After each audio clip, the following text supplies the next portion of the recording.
بەداخەوە ئەمڕۆ کۆمەڵە کەسێک لەوانەی کە بە خۆیان دەڵێن عەشایر یاخود ناوی خۆیان ناوە عەشایر، هەندێک لەوانە زۆرێکیان ویژدان ڕەحم و بەزەی لە دڵیانە نییە. بۆچی؟ لەم خاڵەدا کاتێک کە خێزانەکەی تەلاقەدا دایکی مناڵەکان مەحروم ئەکا لە بینینی مناڵەکانی. وەڵا باو باپیرم وای کردو، باو باپیرت زاڵم بوو لە تۆ زاڵمتر بوو. ئاگاداری ئەو خاڵە بە دایکی کە خێزانەکەی تۆیە کافر بێ، لەشفڕۆش بێ، زیناکەر بێ، پیاوکوش بێ، هەرچێک بێ دایکی مناڵەکانە، مەجالیتیان نییە. ئاگاداری ئەو خاڵە بن. بووکەکەی کە تەلاقە درێ بەخوا نابێت مناڵەکانی ببینێت، کچەکەی تەلاقە درێ بەخوا نابێ مناڵەکانە ببینی. چەندەها ئافرە تەلەفۆنم بۆ کا بە گریانەوە ئەڵێ خەریکە جەرگم دەرەچێ بۆ مناڵەکانم، مەرخە زورم ناڵم ببینم، یا ما باوکی خۆم بەخوا کچەکەم نابێ مناڵەکانە ببینی. ئەوش ئەڵێ بەخوا ناڵم ببینی تۆش.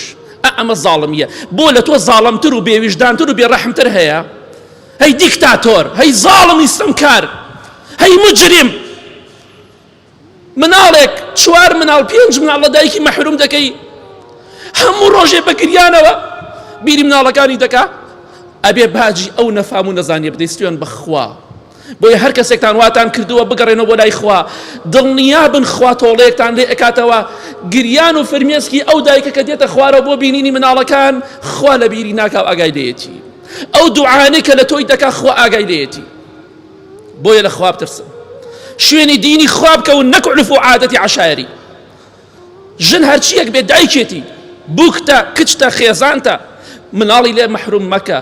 دڵنیا بە لە دنیا و قیامەت باجەکەی ئەدەی. خوای گەورە تۆڵەیەکت لێ ئەکاتەوە دەرەجەیەک. تۆ فەرقت چییە لەگەڵ ئەوانەی کە مناڵیان لە دایک و باوکیان جا کردەوە زینە بە چاڵیان کرد؟ تۆ زێ فەرقتانێ. ئەو کوشتی بەستەوە نەتکوشت، بەڵام تۆ دایکت کوشت بە خەم و خەفەتەوە. با لە خوا بترسین. ئەمە نەسیحەتێکە چەند جار پێتانم وتووە، مناڵەکان لە دایکیان مەحروم مەکەن. ئەگەر مانگی دوو سێ جاریش بێ با بیبینن، ئەجینا دڵنیا بن لە دنیا و قیامەت تۆڵەی ئەو تاوانە گەورە ئەو جەریمە گەورەی وەردەگرن. با لە خوا بترسین.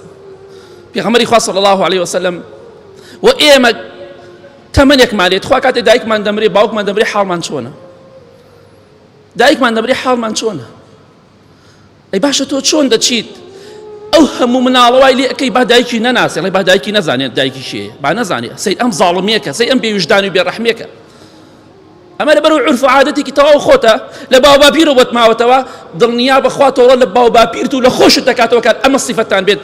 مناڵ منعکە لە دایکی، لە جگەرگۆشەکەی خۆی بێبەشی کەن، لە بۆنی مناڵەکەی و ماچی مناڵەکەی بێبەشی کەن. دڵنیا بن خوا تۆڵەتان لێ ئەکاتەوە. بۆیە واز لەو ڕەفتارە بێنن، ئەوەی کردوێتی با تۆبە بکە و مناڵەکانی با بە دایکی شاد بنەوە. ئەوەشی نەیکردو بانەی کات واز لە باو باپیر بێنە، ئەگەر مخالفەی شەرعیان خەن شوێنی دینی خوا بکەوە بەس. خوایگان خۆت شاید بەڕامگەیانت.